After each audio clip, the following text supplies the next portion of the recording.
नमस्कार, सप्ततारा न्यूजमध्ये आपले स्वागत आहे। आज शुक्रवार दिनांक 15 नोव्हेंबर 2024 न्यूज बुलेटिनमध्ये जाणून घेऊया आजच्या ठळक घडामोडी। हजारो भाविकांच्या उपस्थितीमध्ये किन्ही येथे श्री यमाई देवी व साखरगड निवासिनी देवीचा भेट सोहळा उत्साहात। किन्ही तालुका कोरेगाव येथे ऐतिहासिक धार्मिक परंपरा असलेल्या यात्रेस प्रारंभ झाला असून शुक्रवारी सायंकाळी औंध संस्थानच्या अधिपती व चीफ ट्रस्टी श्रीमंत गायत्री देवी पंतप्रतिनिधी यांच्यासह हजारो भाविकांच्या उपस्थितीमध्ये औंध येथील श्री यमाई देवी व किन्ही येथील श्री साखरगड निवासिनी देवी यांचा भेट सोहळा उत्साहात पार पडला। यात्रेसाठी पश्चिम महाराष्ट्रातील भाविकांनी मोठ्या प्रमाणावर गर्दी केली होती। हा ऐतिहासिक सोहळा पाहण्यासाठी दूरहून भाविक आले होते। साधारणतः 350 वर्षाची परंपरा असलेला किन्ही येथील श्री यमाई देवी व श्री साखरगड निवासिनी देवी यांचा भेट सोहळा भाविकांसाठी पर्वणीच असतो। दरवर्षी त्रिपुरारी पौर्णिमेस औंध येथील श्री यमाई देवी ही किन्ही येथील श्री साखरगड निवासिनी देवीच्या भेटीसाठी येते। उत्सव बंगल्यात हा उत्सव साजरा केला जातो। दिनांक 12 नोव्हेंबरपासून किन्ही यात्रेस सुरुवात झाली असून विविध धार्मिक कार्यक्रमांचे यशस्वीपणे आयोजन करण्यात आले होते।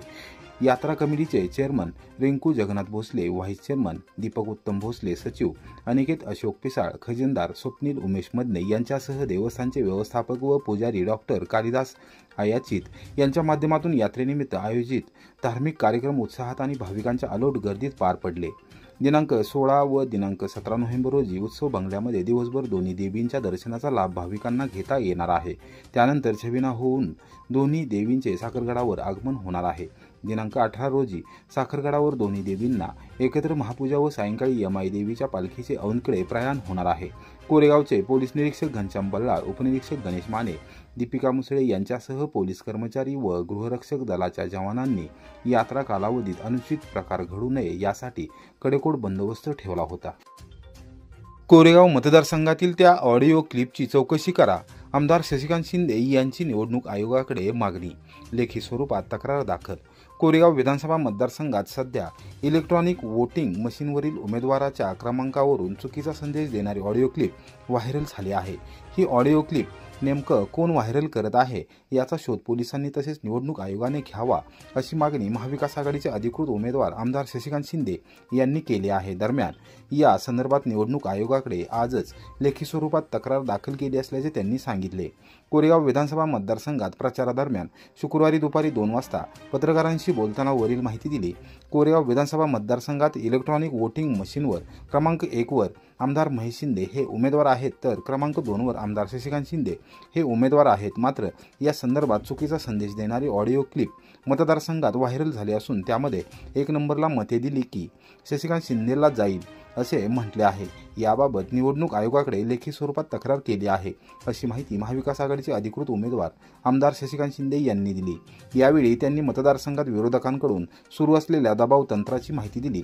पोलीस यंत्रणा पूर्णपणे दबावाखाली आहे, त्यामुळे त्यांच्याकडे तक्रार करून देखील ती लक्ष देत नाहीत। कोणत्या हॉटेलवर कुठले गुंड उतरले आहेत, कोण ऑडिओ क्लिप व्हायरल करत आहे याबाबत पोलिसांना माहिती घेऊन कारवाई करण्याची गरज आहे। मात्र पोलीस यंत्रणा त्याकडे लक्ष देत नसल्याची खंत आमदार शिंदे यांनी व्यक्त केली। या संदर्भात आम्ही निवडणूक आयोगाकडे लेखी स्वरूपात तक्रार आज दाखल केली आहे। एकंदरीत विरोधकांना निवडणूक अवघड वाटू लागली आहे, कारण सर्वसामान्य जनतेने निवडणूक हातात घेतली आहे। सामान्य जनतेचा उत्स्फूर्त प्रतिसाद मिळत आहे असेही त्यांनी निदर्शनास आणून दिले। ऑडिओ क्लिप एक व्हायरल होती की 1 नंबरचं मत बटन दाबल्यानंतर ह्यांना मतदान होईल, त्यांना मतदान होईल, चुकीच्या पद्धतीचे याचा अर्थ त्यांचा पराभव झालेला दिसतोय, मनातून खचलेले आहे। 1 नंबरला महेश शिंदे आहे, 2 नंबरला शशिकांत शिंदे। ऑडिओ क्लिप कोणी केले त्याचा आता शोध पोलिसांनी आणि बाकीच्या निवडणूक आयोगाने घ्यावा ना। आता ते बोलतात ते आम्हीच केलं।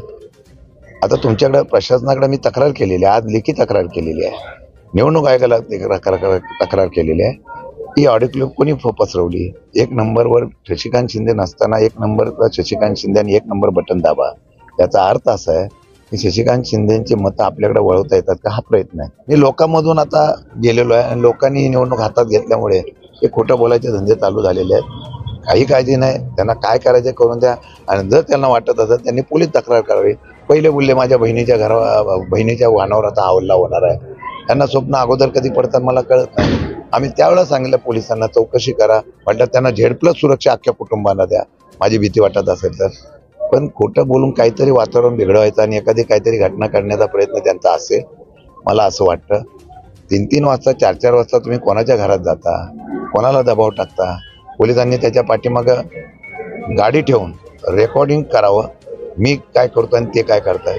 4-4 वाजता घरात जाऊन लोकांना तुम्ही उठवता, दमबाजी करता, तुमच्या बंगल्यावर कोणाकोणाला बोलून काय काय केलं जातं सगळं माहिती आहे. काय आता पोलीस दबावाखाली असल्यामुळे ते काय कारवाई करत नाही म्हणून यांचं धाडस वाढलेलं आहे. मग मला वाटतं की जनता उत्तर देईल, ज्यावेळेला अति होईल त्यावेळेला आम्ही रस्त्यावर उतरू. धोम धरणातील कोरेगाव तालुक्याच्या हक्काचे पाणी पळवण्याचा घाट, विद्यमान आमदारांवर धोम धरण पाणी बचाव संघर्ष समितीचा आरोप. धोम धरणाच्या उभारणीमध्ये महत्त्वपूर्ण योगदान देणाऱ्या कोरेगाव तालुक्याच्या हक्काचे पाणी पळवणाऱ्या कोरेगावच्या विद्यमान आमदारांच्या विरोधात धोम धरण पाणी बचाव संघर्ष समितीने उघड संघर्ष सुरू केला आहे. विधानसभा निवडणुकीच्या तोंडावर आचारसंहिता लागू होण्यापूर्वी अवघ्या 15 दिवसात 2 वेळा शासन निर्णय काढून शेतकऱ्यांच्या हक्काचे पाणी पळवण्याचा प्रयत्न करणाऱ्यांच्या त्यांनी चांगला शब्दात समाचार घेतला आहे. पाण्याचे भांडवल करून शेतकऱ्यांची दिशाभूल केली जात आहे. आम्ही आमच्या हक्काच्या पाण्यासाठी निश्चितपणे संघर्ष करणार आहोत. वेळप्रसंगी गुन्हे दाखल झाले तरी मागे हटणार नाही, असा स्पष्ट इशारा धोम धरण पाणी बचाव संघर्ष समितीने दिला आहे.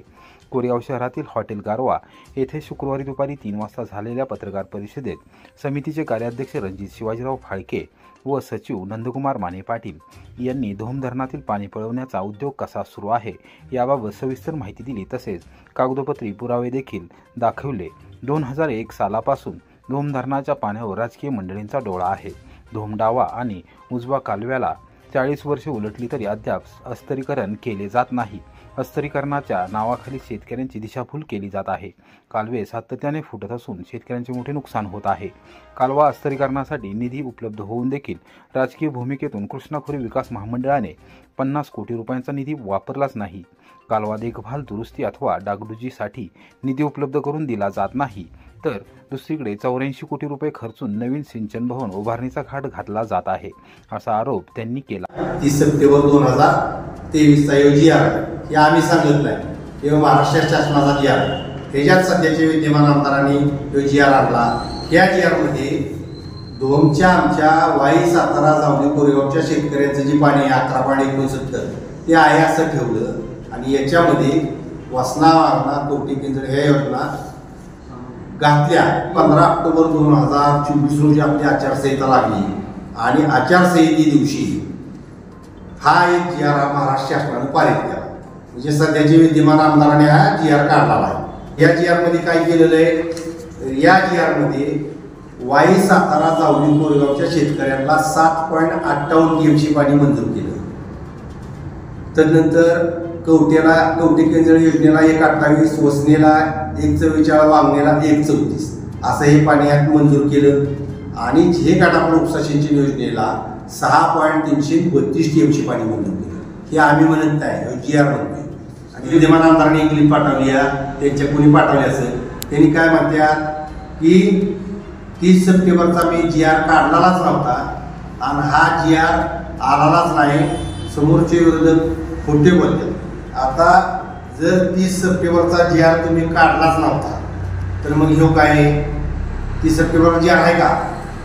30 सप्टेंबरचा GR आहे. हे काय म्हणतात 30 सप्टेंबरचा GR काढलाच नव्हता. आता असं सगळं असताना आपल्या निकालामध्ये काय नमूद केलेलं आहे की 7.58 सिंचनासाठी, 2.64 पिण्यासाठी असं सगळे एकूण पाणी आपल्याला 10.22 TMC पाणी वाई, सातारा, जावली, कोरेगावच्या आमच्या सर्व शेतकऱ्यांना ज्या वेळेला येतं त्यावेळेला आपल्याला 8 रोटेशन येतात. हे सगळं असं असताना 15 ऑक्टोबरच्या GR मध्ये 7.58 TMC पाणी तुम्ही आम्हाला दावलं. आणि हे दावत असताना आमच्या निकालामधलं जे आमचं धोमचं धरण आहे याच्यातलं 0.97 बाष्पीभवन, 0.23 ऐदुलिक वापर ह्या GR मध्ये धरला नाही. म्हणजे 7.58 मध्ये तुम्ही आमचं जे पिण्याचं पाणी आहे ते 2.64 वजा केलं. 66 गावाला म्हणजे वाई, सातारा, जावली, कोरेगावच्या शेतकऱ्यांना आम्हाला पिण्याला पाणी लागतं ते वजा केलं. पृथ्वीराज बाबा हे विधानसभेचे मटेरियल नाही, ते इंटरनॅशनल मटेरियल. उपमुख्यमंत्री देवेंद्र फडणवीस यांची कराडच्या जाहीर सभेत जोरदार टीका. काँग्रेसचे माजी मुख्यमंत्री पृथ्वीराज चव्हाण यांना सर्वच बाजूंनी घेरण्याचा महायुतीने प्रयत्न सुरू ठेवला आहे. शुक्रवारी दुपारी 1:30 वाजता कराडमध्ये झालेल्या जाहीर सभेत भाजप नेते आणि राज्याचे उपमुख्यमंत्री देवेंद्र फडणवीस यांनी देखील त्यांच्यावर जोरदार टीका केली. पृथ्वीराज बाबा ही विधानसभेचे मटेरियल नाही तर ते इंटरनॅशनल मटेरियल आहे. त्यांना विधानसभेतच अडकवून ठेवू नका असे म्हणत त्यांनी जोरदार टीका केली. पश्चिम महाराष्ट्रातील सर्वात महत्त्वपूर्ण अशा सातारा जिल्ह्यात कोणत्याही परिस्थितीमध्ये महायुतीला विजय करण्यासाठी भाजप, शिवसेना आणि राष्ट्रवादी काँग्रेससह महायुतीतील घटक पक्ष प्रयत्नशील असल्याचे दिसत आहे. कराड दक्षिण विधानसभा मतदारसंघ हा हाय व्होल्टेज मतदारसंघ झाला असून यावेळेस अनेक मोठमोठ्या नेत्यांच्या प्रचारसभा या ठिकाणी होत आहेत. केंद्रीय गृहमंत्री अमित शहा यांच्या पाठोपाठ आता उपमुख्यमंत्री देवेंद्र फडणवीस यांनी देखील पृथ्वीराज चव्हाण यांना लक्ष केले असून त्यांच्यावर टीका करण्यास सुरुवात केली आहे. मतदारसंघातील जनतेने मागच्या वेळेस चूक केली. त्यांनी विधानसभा असे करत पृथ्वीराज बाबांना अडकून ठेवले. पृथ्वीराज बाबा हे विधानसभेचे मटेरियल नाही तर ते इंटरनॅशनल मटेरियल आहे असे म्हणत त्यांनी टीका केली. यावेळी निश्चितपणे वातावरण बदलले असून बदलाचे वारे असल्याचे सांगितले. लाडकी बहीण योजनेवरून त्यांनी महाविकास आघाडीवर विशेष करून काँग्रेसवर जोरदार टीका केली. लक्षातच घेतलं नाही पृथ्वीराज बाबा हे विधानसभेचं मटेरियलच नाही.